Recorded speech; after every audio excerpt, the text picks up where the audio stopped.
From the Hagee Ministry Studio in San Antonio, Texas, join us for The Difference with author and leadership strategist Erik Van Alstine as we explore the power of perception. When people start to understand their perceptual limits, the fact that we're mostly blind, it starts transforming. I had a massive love revolution. If my wife was here talking to you today, she would tell you, it changed me.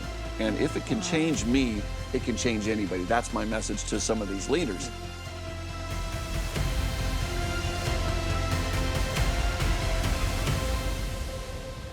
Hello and welcome to The Difference today. Kendal and I are so excited to have one of our favorite people on the set, Erik Van Alstine. He is the author of a series of books on the topic of perceptual intelligence, the first of which is Automatic Influence. Erik, what other books are in this series? Oh my goodness, I don't think we have enough time to talk about all that, but there's a lot. I've actually got 7 books done right now. But the publishing is waiting for some of the things to happen that really need to happen from a business perspective, because what we do is a lot of training. We're helping people, we're getting out into the market, and so there's a lot coming down the line, and I'm excited about it. But yes, this is the first in the Perceptual Intelligence series. And Automatic Influence is something that I've shared with people as something that has benefited my life, but it wasn't just a moment when I recognized how perception impacted the decisions I made professionally. It started to impact the relationship at home, kids. Where the conversations changed and the questions changed and the statements changed, because I would stop and ask myself, how am I seeing this versus what's being communicated, and what can we do to have a better outcome? Yes. And this is how I became familiar with the concept of perceptual intelligence. What your words Define that. is yes. perceptual intelligence? Well, I don't know. I'm kidding. I do know. But it's basically, I would call it almost like a philosophy of leadership or a philosophy of influence that helps us understand that perception, meaning the way we see ourselves, others, situations in life, and it's not just physical sight I'm talking about, but with the way we understand and the way we interpret, the way we imagine, the way we remember, anything that's kind of playing on the movie screen of the mind, these things automatically influence our emotions, motivations, and then behaviors. So if you're trying to get to the bottom of the issues, you have to get to the perceptions that drive these things. It's, a lot of times people say things like change your attitude. And, while that's a good idea to do that, it's not the most effective way, because there's a perception underneath it that's creating that attitude. So instead of saying change a behavior and attitude only, if you could get to the bottom of those, get to the root causes where the perceptions are, then it's amazing how things change. And by the way, in the wedding or the marriage kind of scenario, it's amazing how profoundly transforming it is for someone to say, I could be wrong, and I often am, to their spouse. And to honestly say that. It's not a joke, but it is a good joke. But you know what I'm saying? Yeah, and she's saying that's the truth. It is. I don't want to get in between you two, but You've been there for a while. Now, you've heard the definition of perceptual intelligence from the individual who authored the book. Yes. Let's see what some folks out on the street had to say about their definitions of what perceptual intelligence is to them. Ooh, that could be something you can obtain. Are you smart? It could be different kinds of intelligence. Someone doesn't have to have a high IQ to be intelligent. Ooh, that's good. That was good. Looking at somebody and saying, are you smart or are you dumb? I'm perceiving how intelligent you are, which is probably completely wrong, but. I think it's where you get information to your brain.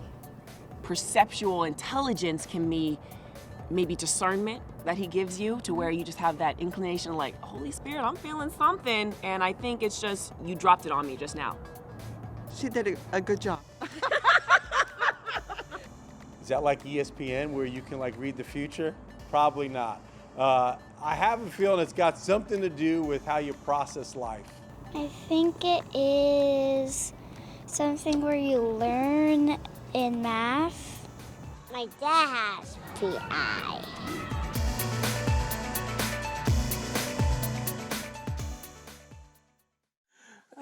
The thing that's interesting about all of those answers is that there's a measure of each of them that's correct, And then a little bit of things that need to be, adjusted. Now, I think it's probably easier to adjust the smaller audience than it is the larger one. That's true. But, when people talk about perceptual intelligence, there's been a lot of conversation about IQ, EQ, AQ, and this fits into that equation and really impacts all of them. So how does it work?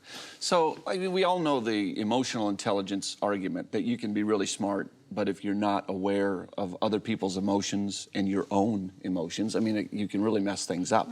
So we're completely in alignment with that, but keep in mind we're talking about the fact that perception, meaning the way we see self, others, and situations in life, and not just physical sight, but the way we understand, interpret, what we focus on, what we choose not to focus on, what we remember, what we imagine, all that stuff playing on the movie screen of the mind creates emotions. So we're really talking about perceptual intelligence as something that's underneath and is the root of emotional intelligence. So it's really important to be able to understand your own emotions and understand other people's emotions as they're happening. But the challenge is that a lot of emotional intelligence can't manage those emotions very well because all they're telling you is what they are, not how to make them more constructive. And we really believe that if we can get to the root of the emotional and motivational challenges, we can fix those things automatically. So it's very powerful, it's perfectly complementary. And they're always saying, EQ trumps IQ, right? You can be very smart, but you can be, if you're not emotionally intelligent, you can't really get along with people and get things done in a workplace environment. You're not as healthy in your relationships. What we're saying is that PQ drives EQ. So perceptual or PI, however you want to describe it. Perceptual intelligence is the root of it. And when we can start to deal with those root causes of these challenges, man, it's transforming. Well, and you said something about how you see yourself, how you see others, and how you see situations.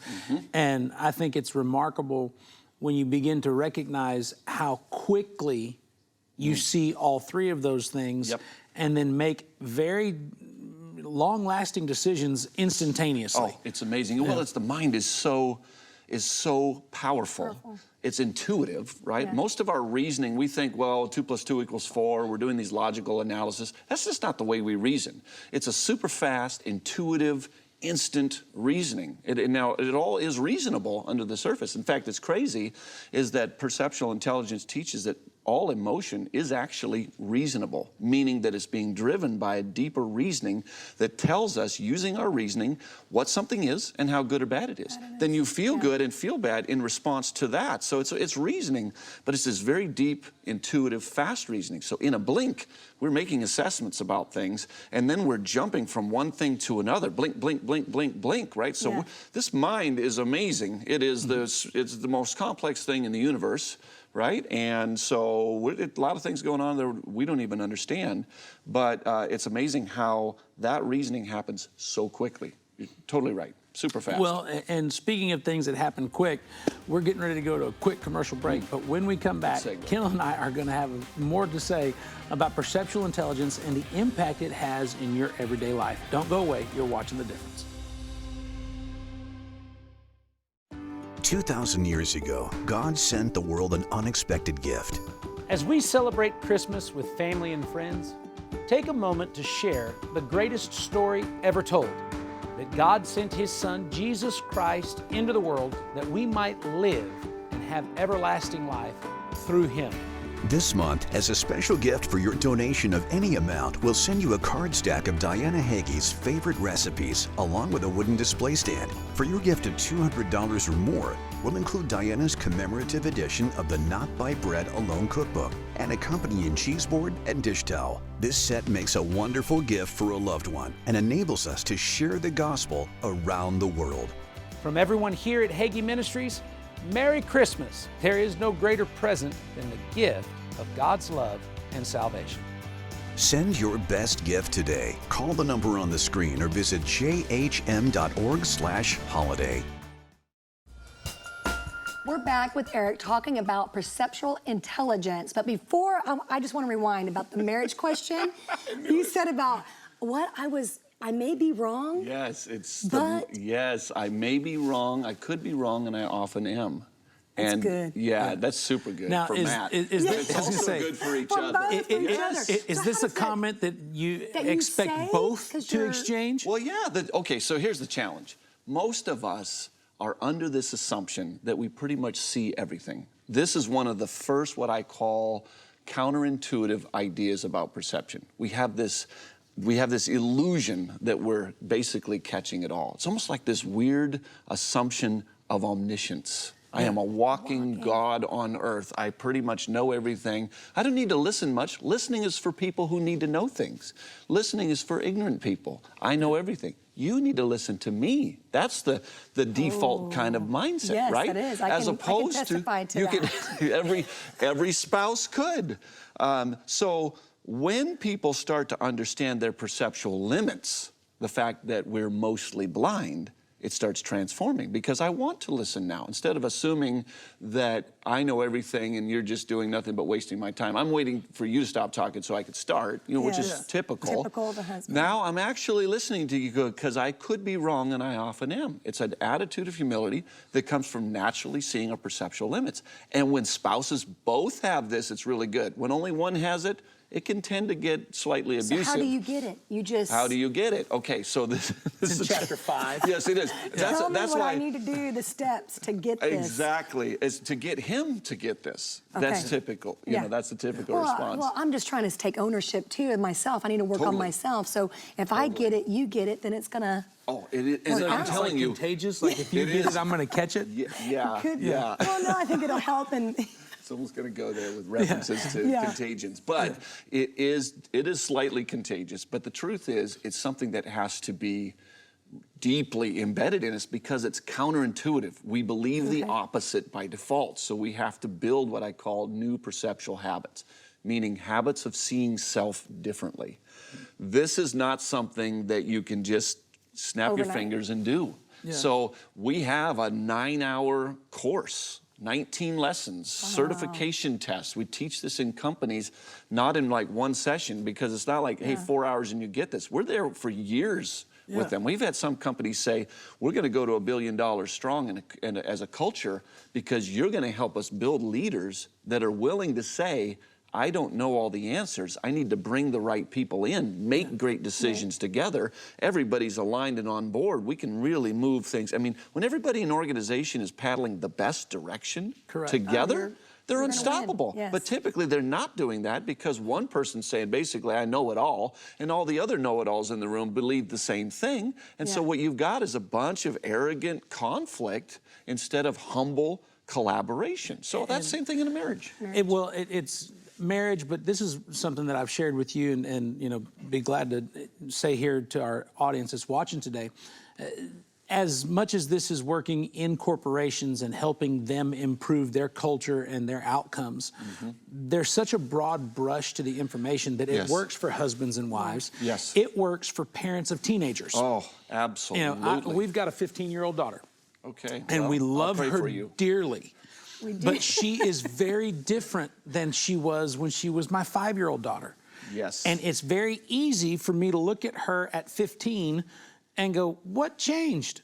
When you were 5, I would say something and you automatically believed me. You accepted all these details, and all of a sudden this great deal of intelligence and cynicism has saturated the teenage being of yourself. Yes. And I had 5 teenagers at one time. And you've got 6 kids. You know, of 6. So that makes me the dumbest man on earth 5 times over for a stage. But it's amazing what happened as they grew. My youngest is 21 now. And I don't know if you guys ever heard that old Mark Twain story. He says, when I was 15, my old man was so dumb I could barely stand to have that guy around. But when I turned 20, it's amazing how much that guy had learned in 5 years. So there's this mindset. I think the teenage mindset is the frontal lobe of their brain isn't fully developed. So I try to tell my kids that, hey, give some guy that actually has a full frontal lobe the ability to help guide you, because it's really important. The brain isn't fully developed till you're about 25, and that's the ability to see the future, to see the consequences of decisions, to see beyond. Remember we talked about how people see short. Right? They see short-term, they don't see long-term. And the truth is, the world is set up so there's a lot of things that seem good now that aren't good later. And we created a lot of controversy in our conversation last night about this, which we won't repeat. Well, smoking.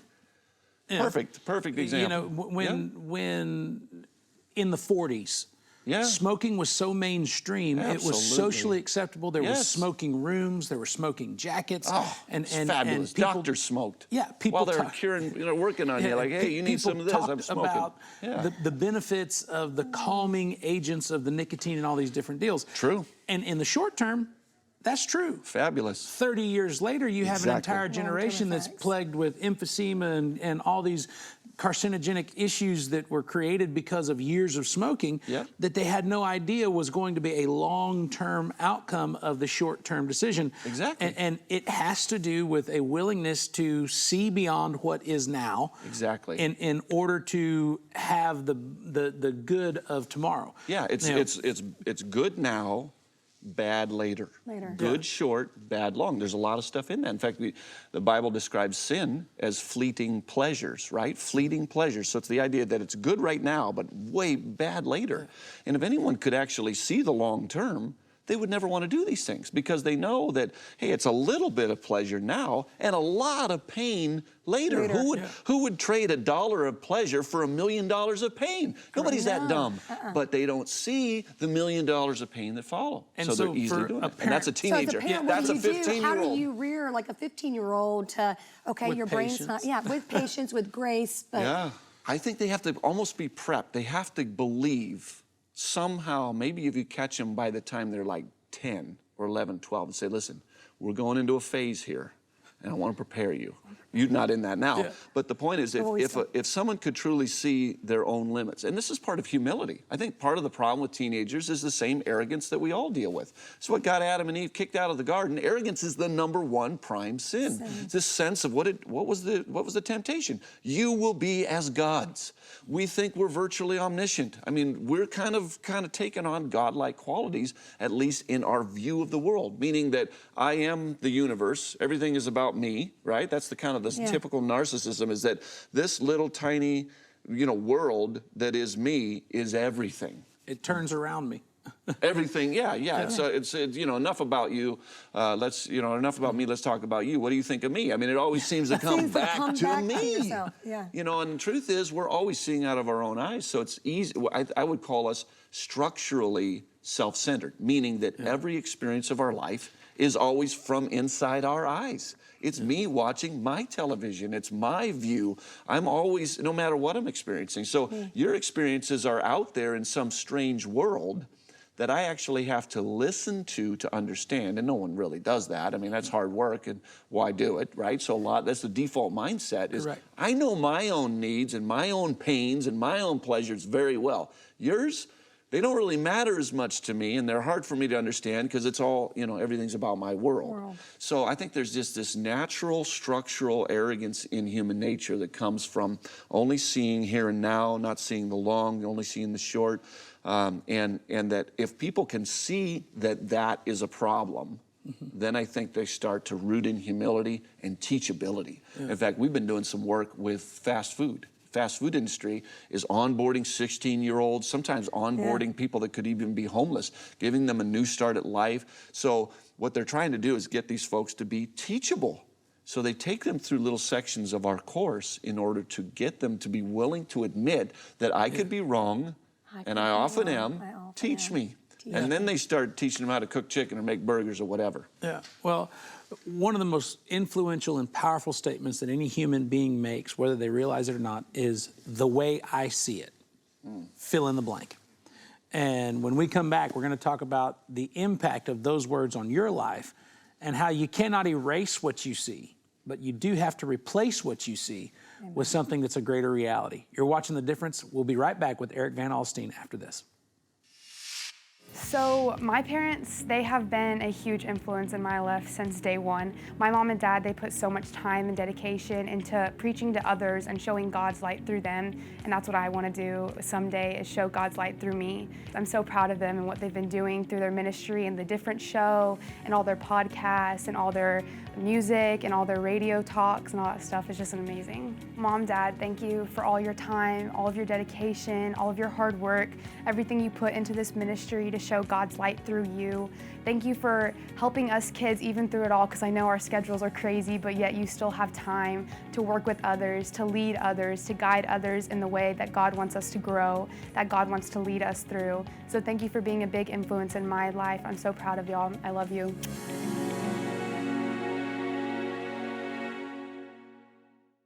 See the Bible come to life by standing in the very places where the stories of the Holy Scriptures unfolded. Join Pastors John and Matt Hagee on this extraordinary tour of the Holy Land. Visit historical sites such as the Mount of Beatitudes, where Jesus delivered the Sermon on the Mount, float upon the waters of the Dead Sea, and pray at the Western Wall. Join us November 6th through the 16th, 2023. For more information, call the number on screen or go to jhm.org. Here at Hagee Ministries, we're excited to announce our digital web platforms that provide you with live streaming services, special messages, and series, all through our video on-demand applications. Our Hagee Ministries channel app is now available on Apple TV, Amazon, and Roku streaming platforms. You can also watch our services live on your favorite social media channels, including YouTube, Facebook, or online at jhm.org/watch.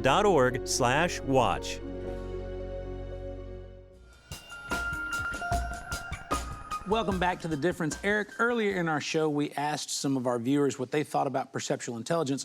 We've got a few more segments from folks out on the street, and we want to find out what you have to say about their thoughts. Eric, how can perceptual intelligence help me in marriage? What the heck is PI? Let's start there. And secondly, how could perceptual intelligence help me in the workplace and with my coworkers and everything that I do and around me? I've been married now 35 years, so it's different each time, throughout the years. So how can perceptual intelligence help me with my marriage now?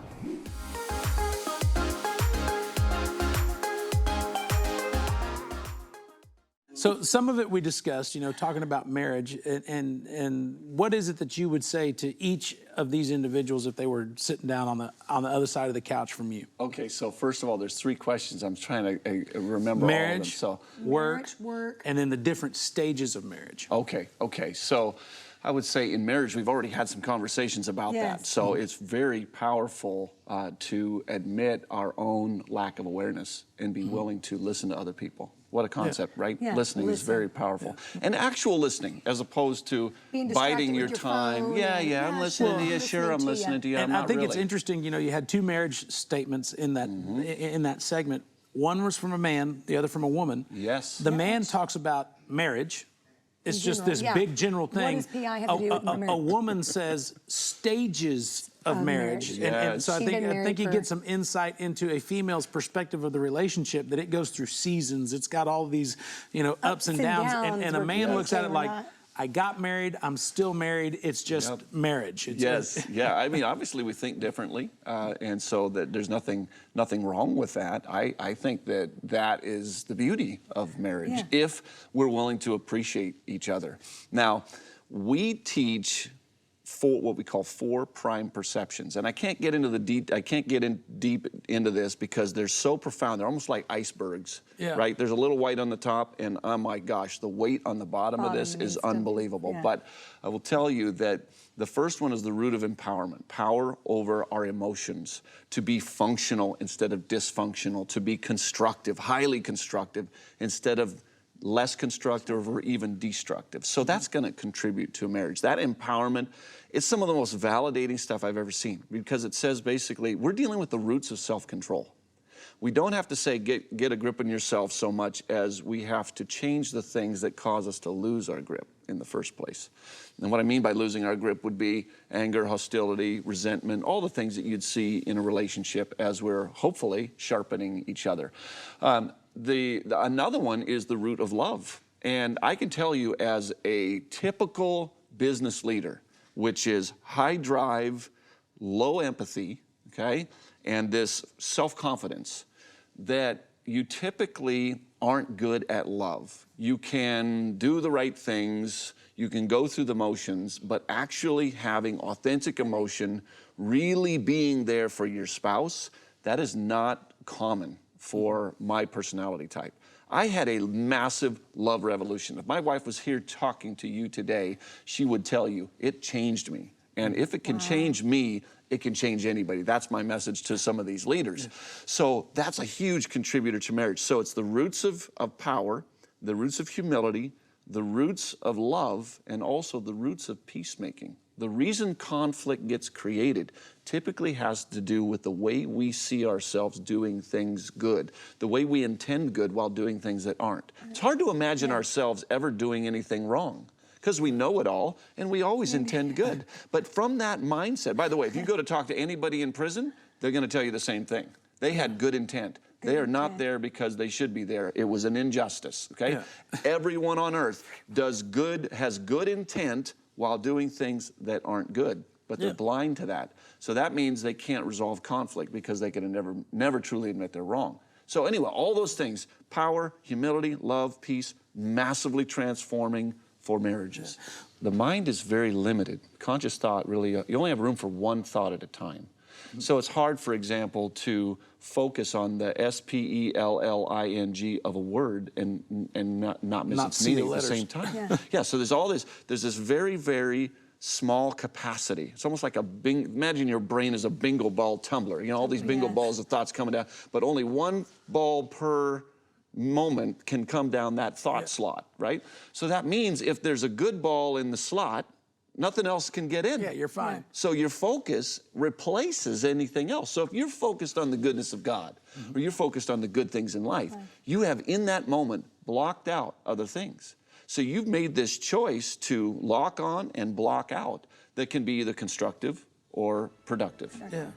You know, one of the places where we see individuals replace the pain of life with the promise of tomorrow is at the Sanctuary of Hope.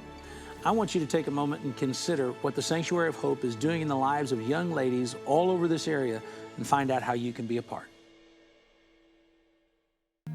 The life of a child is precious in God's eyes, and the gift of life is something you can become a part of today. We at Hagee Ministries are offering you the opportunity to change the life of a child and mother by becoming a legacy partner. As a legacy partner, your monthly gift supports the Sanctuary of Hope, that is a one-of-a-kind safe haven that provides a home to single expectant mothers and offers resources that will enable them to find success in their communities. The Sanctuary of Hope exists to provide a loving, safe environment where both baby and mother can receive the education, care, and hope they so desperately need. When you partner with us, our legacy becomes your legacy, and together we are impacting lives and transforming nations for Jesus Christ. There has never been a better time to share the love of Christ with a mother and a child than right now. Become a legacy partner today. Call the number on the screen or go to jhm.org/partner.